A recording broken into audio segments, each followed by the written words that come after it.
به نظرم اگه استمرار اون تلاش رو داشته باشی میتونی بهش برسی توی تمام زمینه‌ها همینه، نه فقط ورزش. خب پس نکشیدی بجنگی برای خواستاتون.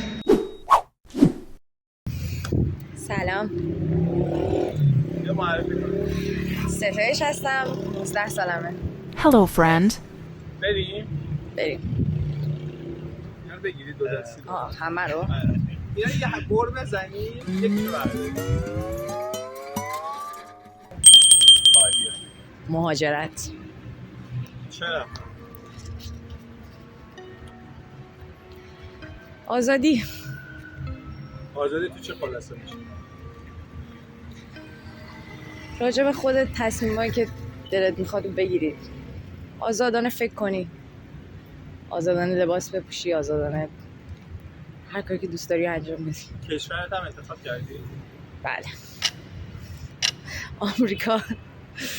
انشالله که هرچی خیره براتون رقم. متشکرم.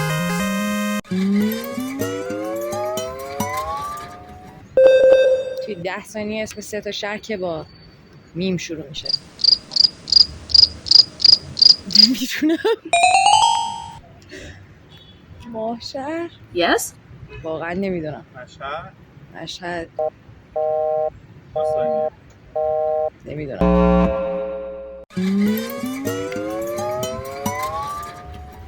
بیشترین چیزی که درون خودت دوست داری؟ جسارت هم فکر کنم. بیشتر می‌خوای توضیح بدی؟ زیرا بار حرف زور معمولا نمیرم. البته بعضی اوقات هم برام بد تموم میشه، ولی خب دوستش دارم.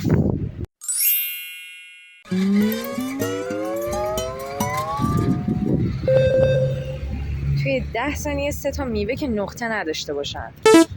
آلو،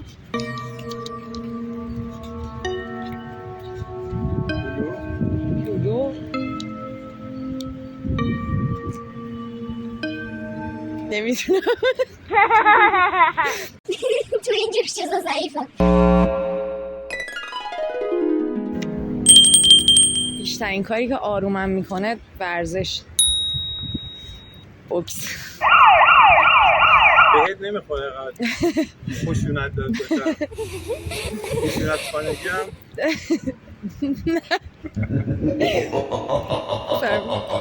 چند ساله بوکس کار میکنی؟ تقریبا 2 سال. بوکس نیست، در واقع مویتای، بوکس تایلندیه.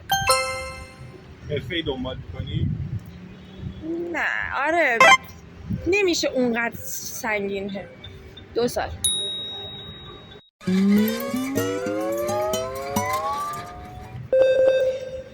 سه بار بگو ریال به لیره، لیره به ریال. ریال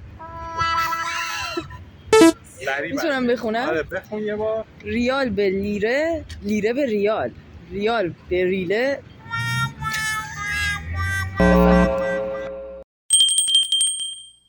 بیشترین کاری که از سمت خانواده خیلی رو مخه، راحت باش حرف دلتو بزن.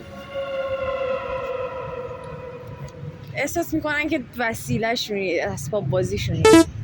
احساس کنن راجع به همه چیزا باید خودشون تصمیم بگیرن. یعنی چجوری بگم نمیدونم. اگه امکانش هست آخرین چالنجی که داشتی رو میشه بگی؟ منظورتون رو متوجه نمیشم. با چی؟ با خانواده. این که دقیقاً آخریش این بود که احساس میکردم به گوشی نیازی ندارم. گفتن برای نیاز نداری به گوشی، برای چی میخوای گوشی داشته باشی؟ حالا قبول دارم بدون گوشی میشه زندگی کرد، ولی خب الان تو شرایطی بودم که مثلا نیاز داشتم.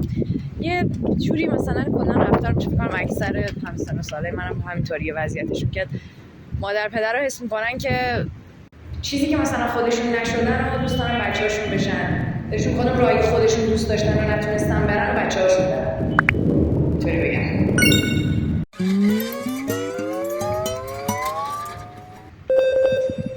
میدونی اگه شیرینی فروشی آتیش بگیره چی میشه؟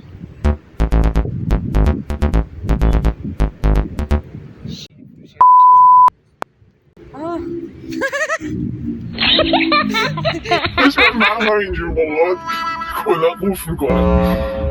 این پرسش آخر یکی تو شاید بتونم جواب بدم. نه این پرسش هم جواب تا حالا به شغل مورد علاقه یا رویاییت فکر کردی؟ آره. از اونجایی که یکم تنوع طلبم یکی دو تا رو تصور کردم.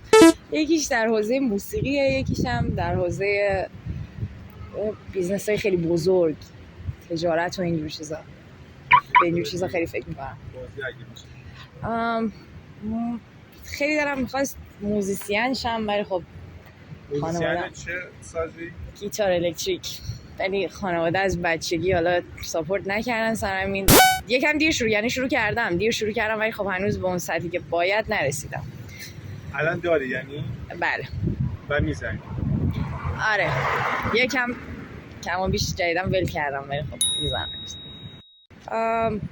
دلم میخواست که کارآفرین بشم، یه چیز بزرگ، یه شرکت های بزرگی داشته باشم که کارآفرینی کنم، اما اگر مثلا نشد میرفتم سمت موسیقی. اگه میخواستم فقط علاقمو در نظر بگیرم میرفتم سمت موسیقی. تماما چی استان تهران؟ تهران دیگه. خب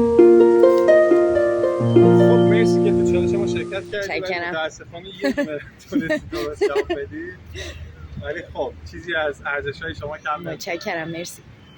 مخاطبای ما در 80 و خانواده‌هاشون هر حرفی که توی گلو گیر کرده یا صحبتی داری که فکر می‌کنی شاید یک کوچولو اثرگذار باشه، به هر قیمتی شده برای خواستاتون بجنگید. دنبال حاشیه نرید دیگه. به هر قیمتی شده اگر توی وضعیت بدی قرار گرفتید، خانواده اذیتتون می‌کنه، جامعه اذیت می‌کنه، هر چیزی که کلا آزارتون میده رو سعی کنین باش بجنگین و مقابله کنین، باش فرار کنین ازش. هر جور شده خودتون از چنگ اون گرفتاری که توشین بکشین بیرون، تسلیمش هیچ وقت نشین. ورزشم این که اول اینکه درست ورزش کنین، مثل من آسیب نبینین. به نظرم اگه استمرار اون تلاش رو داشته باشی میتونی بهش برسی. توی تمام زمینه‌ها همینه، نه فقط ورزش. پا پس نکشین دیگه، بجنگین برای خواستاتون. عالی بود. مرسی. مرسی.